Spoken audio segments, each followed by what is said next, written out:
Olá, PCI Concursos, tudo bem, pessoal? Vamos aqui dar continuidade às nossas aulas de Direito do Trabalho. Nós continuamos a falar sobre o emprego doméstico, sobre a Lei Complementar número 150 de 2015. Eu estou aqui analisando algumas regras dessa lei.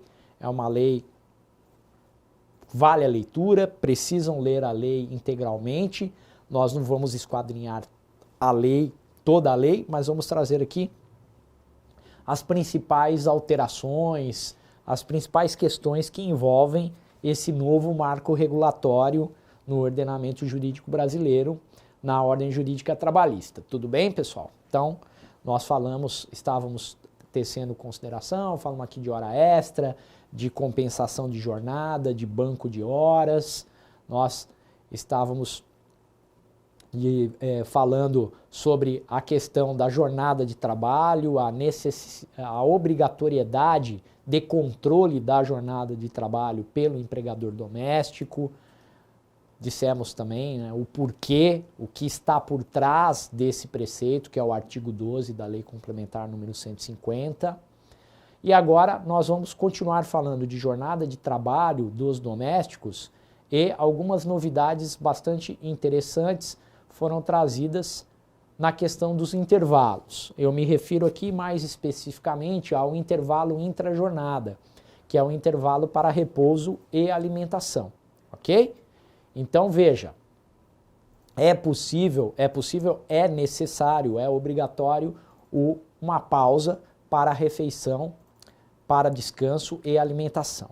O intervalo intrajornada dos domésticos, ele segue a regra da CLT, o intervalo mínimo é de 1 hora, mas poderá ser diminuído para meia hora, ok? Desde que haja acordo entre patrão e empregado. Esse acordo é um acordo individual escrito. Então é possível essa redução. Olha que interessante, eu falei que essas leis, elas flexibilizam a legislação trabalhista e elas têm como pano de fundo qual justificativa? Trata-se de uma relação de trabalho peculiar, diferenciada. A relação de emprego doméstica é diferenciada da relação empregatícia comum. Então, pelas peculiaridades, pelas características, é possível que as partes de comum acordo disponham diferentemente, sem aquelas amarras, sem aqueles exageros, né? sem uma extrema formalidade, sem uma preocupação maior. Afinal, esse empregador doméstico ele não tem finalidade lucrativa e isso é muito importante. Então, me parece, né, que as soluções trazidas elas se atentam para a realidade da prestação de serviços no âmbito residencial e a ausência do caráter lucrativo do empregador doméstico. Então, veja, é uma flexibilização que se justifica, você pode concordar ou não, mas que há uma certa lógica a como compreender o porquê dessas possibilidades abertas pela Lei Complementar trazidas pela Lei Complementar número 150 de 2015. Diferentemente da relação empregatícia comum, ok? Mas essas mudanças que foram trazidas por conta da especialidade da prestação de serviços, essa possibilidade de flexibilização com a reforma trabalhista, ela foi estendida a todos os demais empregados. E eu já falei aqui, né, de algumas dessas novidades, aqui mais uma delas que a reforma trabalhista copia. Eu me refiro a essa possibilidade de diminuição do intervalo intrajornada para refeição e descanso de 1 para meia hora, ok? Então você pode diminuir, basta um acordo individual escrito e você diminui para meia hora. A reforma trabalhista também traz um preceito similar, ok? Mas vamos focar, né, naquilo que interessa. Ainda sobre intervalo intrajornada, nós vamos ver aqui ao quadro, né, ao nosso fundo, e vamos fixar essas regras, tentar decorar, né, pessoal? Você pode naqueles casos em que o empregado doméstico mora com a família, tem lá um quarto, ela tem um quarto, ou seja, a família fornece moradia, nesses casos em que ela mora com a família, você pode fracionar o intervalo intrajornada, certo? Você fraciona o intervalo intrajornada. Durante o intervalo intrajornada, o empregado não está à disposição, não é tempo à disposição. Então você fraciona. Só que neste caso específico, esse fracionamento, os fracionamentos, tem que ter no mínimo 1 hora. Ok? Então vejam, você tem 1 hora como regra geral, pode diminuir para meia hora, acordo individual escrito entre empregado e empregador doméstico. Se o empregado doméstico reside, mora com a família fornece a habitação, tem lá um quarto, um cômodo para o empregado doméstico, você pode, pela necessidade de estender o horário da jornada, fracionar um intervalo intrajornada. Só que esse fracionamento exigirá o mínimo de 1 hora. Certo, pessoal? Então são duas coisas diferentes. Tomem cuidado com essa possibilidade. Fracionamento das férias. Também é possível fracionar as férias, só que a lei complementar ela diz que esse fracionamento tem que respeitar o período de pelo menos 14 dias, ok? Então, tem que ser garantido no fracionamento um período de ao menos 14 dias relativos às férias do empregado, da empregada doméstica, ok? Abono pecuniário nas férias, é possível? É possível, desde que seja comunicada essa opção pelo empregado doméstico em até 30 dias do término do período aquisitivo, ok? E, no caso da CLT, o empregado normal comum, 15 dias, mas aqui no empregado doméstico, 30 dias. Para que o empregador doméstico possa se planejar financeira e economicamente, né, pessoal? Como ele não tem finalidade lucrativa, não tem capital de giro, né? Não funciona como uma empresa. Então ele tem que ter a vontade do empregado, tem que ser manifestada com uma antecedência maior, a fim de que ele busque recursos para o pagamento desse abono pecuniário relativo às férias. O abono é o famoso vender 10 dias das férias, né, nos 30 dias que são garantidos para cada período aquisitivo completado. Certo? Tudo bem, pessoal? Deu para entender isso? Eu coloquei a caneta no quadro, vocês vão ver aqui, né? Me lembrei, é muito importante, aqueles empregados domésticos que acompanham os seus patrões, que acompanham o empregador doméstico em viagem. Babás, por exemplo, que cuidam dos filhos, das filhas, das famílias do empregador doméstico numa viagem de férias. Veja, isso era sempre muito polêmico no regime anterior, porque muitos acusavam um abuso, né, um desvirtuamento da condição de trabalho doméstico, ok? Agora essa questão ela é regulamentada pela lei no artigo 11 da lei. O artigo 11 vai dizer que se houver, mais uma vez, acordo individual escrito entre empregado e empregador, é possível ao empregado doméstico acompanhar o seu patrão em viagem, ele está trabalhando, ok? Acordo individual escrito, manifestação de vontade de ambas as partes, por meio do acordo escrito, e a hora de trabalho será remunerada com 25% a mais do que aquela hora paga normalmente a esse empregado, certo? Então essa hora de trabalho em viagem ela tem um acréscimo de 25%, certo? Não confundir com hora extra. A hora extra é hora extra, no mínimo 50% de acréscimo, a hora extra. Pode ter hora extra nesse acompanhamento em viagem? Obviamente que sim. E vai pagar essa hora extra? Vai pagar essa hora extra. Mas vejam, da mesma forma que nós estudamos, essa hora extra, a hora extra feita em um dia, poderá ser compensada com a hora extra feita em outro dia. Ou, uma vez acordado, essa hora extra vai para o banco de horas, que a gente viu que esse banco de horas pode, a compensação no regime, no sistema de banco de horas, pode se dar no prazo de até 1 ano. Tudo bem, pessoal? Aí basta que esse acordo escrito traga essa possibilidade, autorize que seja dessa forma. Então não confunda os 25% a mais a ser pago pela hora de trabalho com os 50% de horas extras. No caso, se tiver hora extra, é a hora de trabalho normal mais 25% e dessa soma, do resultado dessa soma, no resultado dessa soma, incide o percentual de 50% de horas extras. Tudo bem? Vamos lá para o quadro.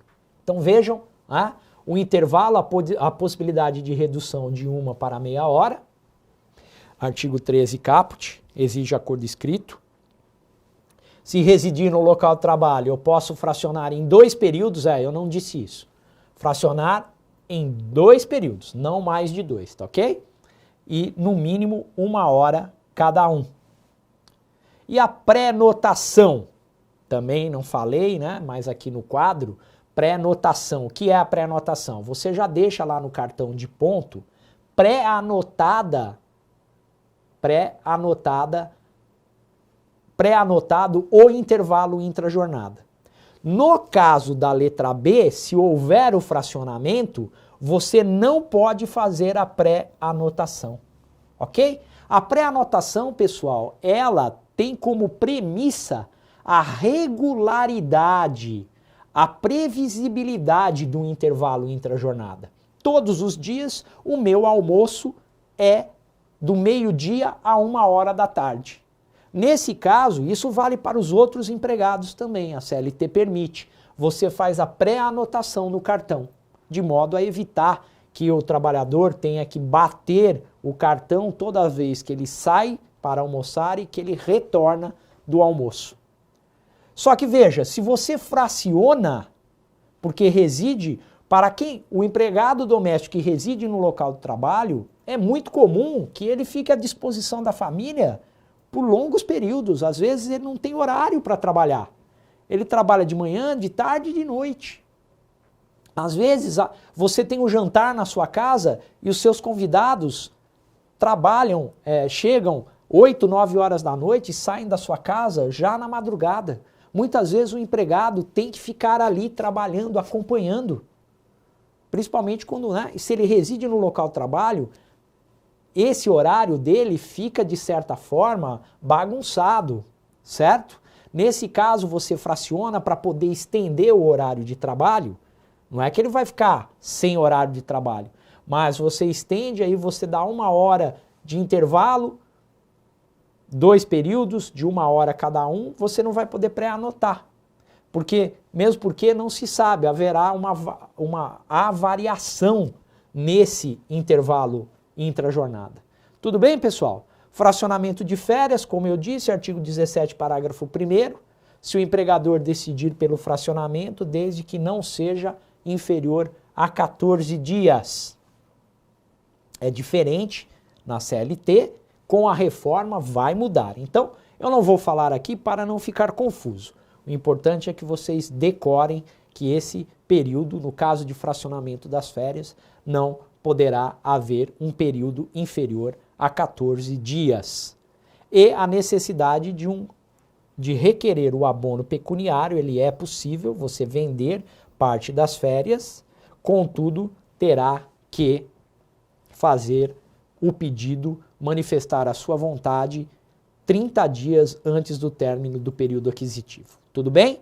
E aqui eu coloquei, né, muito importante, né, o artigo 11, horas de viagem, acordo escrito, 25% a mais, permitido hora extra, permitida a compensação no dia, no outro dia e permitido o banco de horas, como nós já tivemos oportunidade de manifestar e tecer considerações.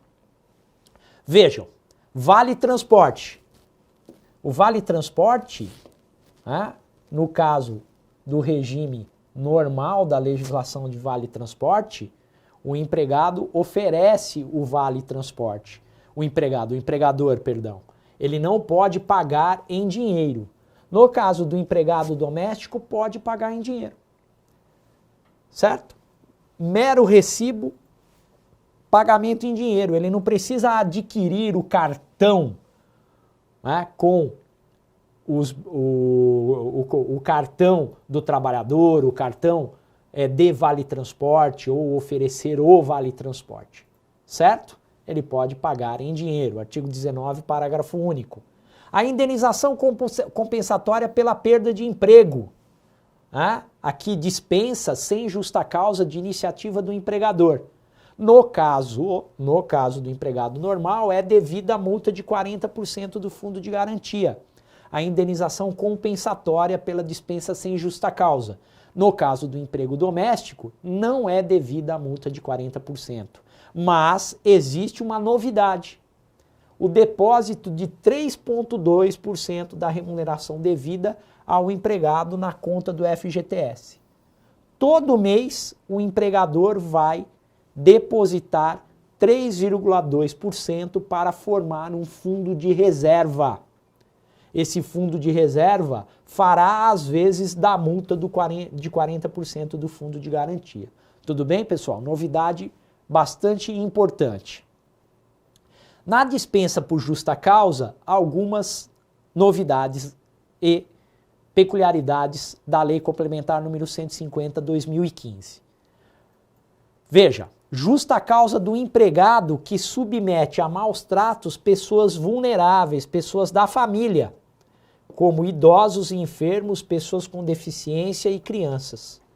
Nada mais justo, né, pessoal? Veja, porque essa pessoa está no seu domicílio, na sua residência, cuidando de pessoas queridas, de pessoas amadas, de pessoas próximas a você. Se ela submeter essas pessoas a maus tratos, e infelizmente há uma minoria, né?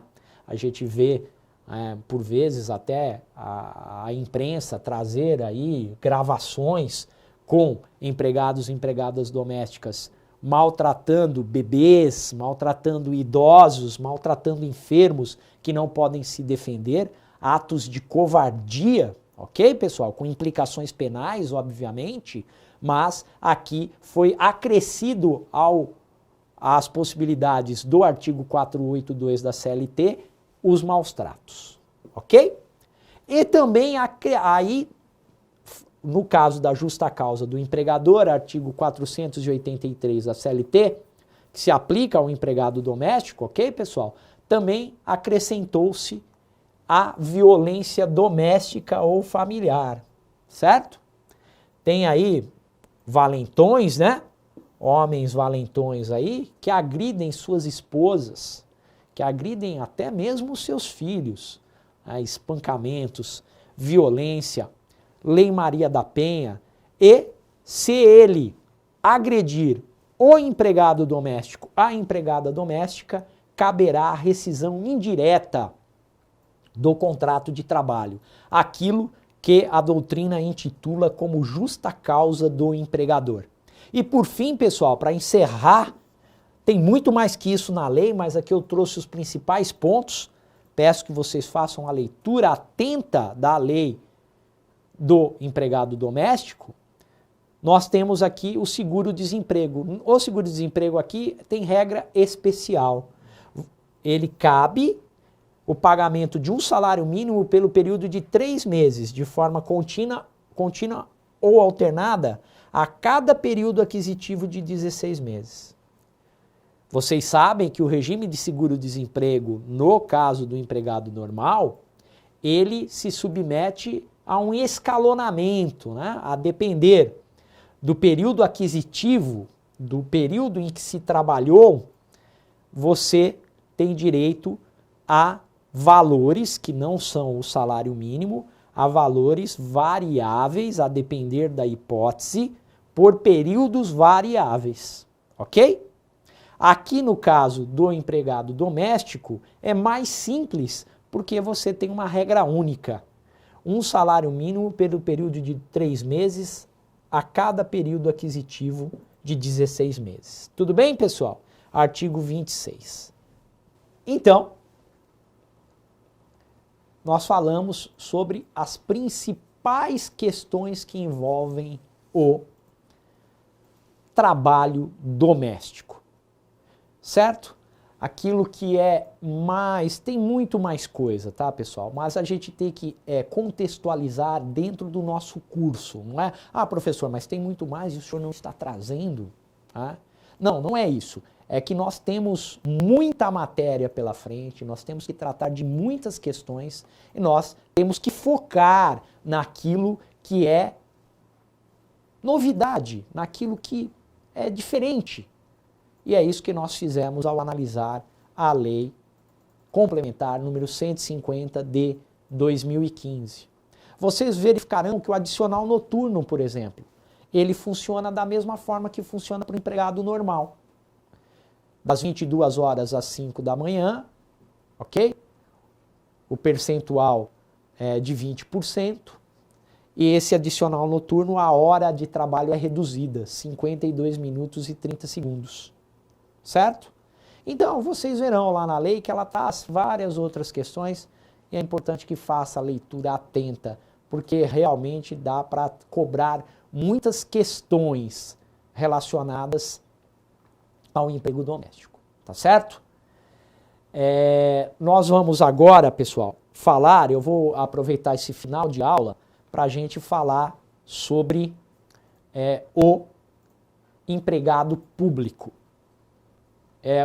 Da classe dos especiais, eu vou colocar dessa forma aqui, especiais, claro, né, essa terminologia é uma terminologia que traz aí as peculiaridades, por que é peculiar, por que é diferente, por que é cobrado nos concursos. Existem várias situações de empregados submetidos a leis específicas e a regimes especiais, mas a gente vai ficar, no primeiro momento, com essas 3 hipóteses que são aquelas que mais cobradas pelos concursos públicos, tá certo, pessoal? Então vejam, né?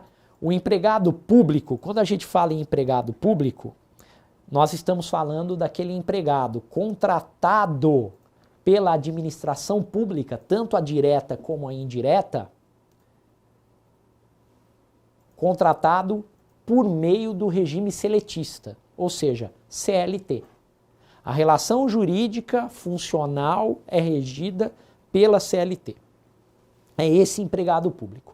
Quando eu falo em administração direta, eu estou me referindo à administração direta do ente federado envolvido, União, Distrito Federal, estados e municípios, e eu estou me referindo às fundações públicas e às autarquias. Então, a administração direta, lato sensu, é a administração direta propriamente. Você trabalha para a União Federal, você trabalha para o Estado, você trabalha para o município. Muitos usam o termo servidor público, né? Mas aqui a gente é mais específico para falar emprego público, porque o regime é seletista, ok? A emenda constitucional número 19 de 1998 pôs fim ao regime jurídico único e trouxe a possibilidade de contratação pela CLT no âmbito da administração direta, das autarquias e das fundações públicas. Autarquias e fundações públicas também pertencem à administração direta, lato sensu. Depois o Supremo Tribunal Federal, por uma questão formal, julgou inconstitucional a emenda e retornou, né? Houve um retorno ao regime jurídico único, certo? Mas nós tivemos várias contratações pela CLT que continuam valendo, que foram válidas, porque o Supremo Tribunal Federal modulou os efeitos da declaração de inconstitucionalidade e imprimiu efeitos ex nunc a partir da decisão, tá ok? O que é importante saber? É importante saber que há essa possibilidade de contratação seletista pela administração direta de todos os entes federados, incluídas aí as autarquias e fundações públicas. E nós também temos a administração indireta, pessoal. No caso da administração indireta, eu me refiro às empresas públicas e sociedades de economia mista, que, por força do artigo 173, parágrafo 1º da Constituição, se equiparam a pessoas jurídicas de direito privado. Então, as sociedades de economia mista e as empresas públicas, cujo capital, capital social, o controle acionário é da administração pública, elas se submetem ao regime jurídico aplicável às pessoas jurídicas de direito privado. Então eu tenho a administração direta, administração direta propriamente dita, autarquias e fundações públicas, e eu tenho a administração indireta, empresas públicas e sociedades de economia mista. As empresas públicas e as sociedades de economia mista contratam pela CLT, sempre.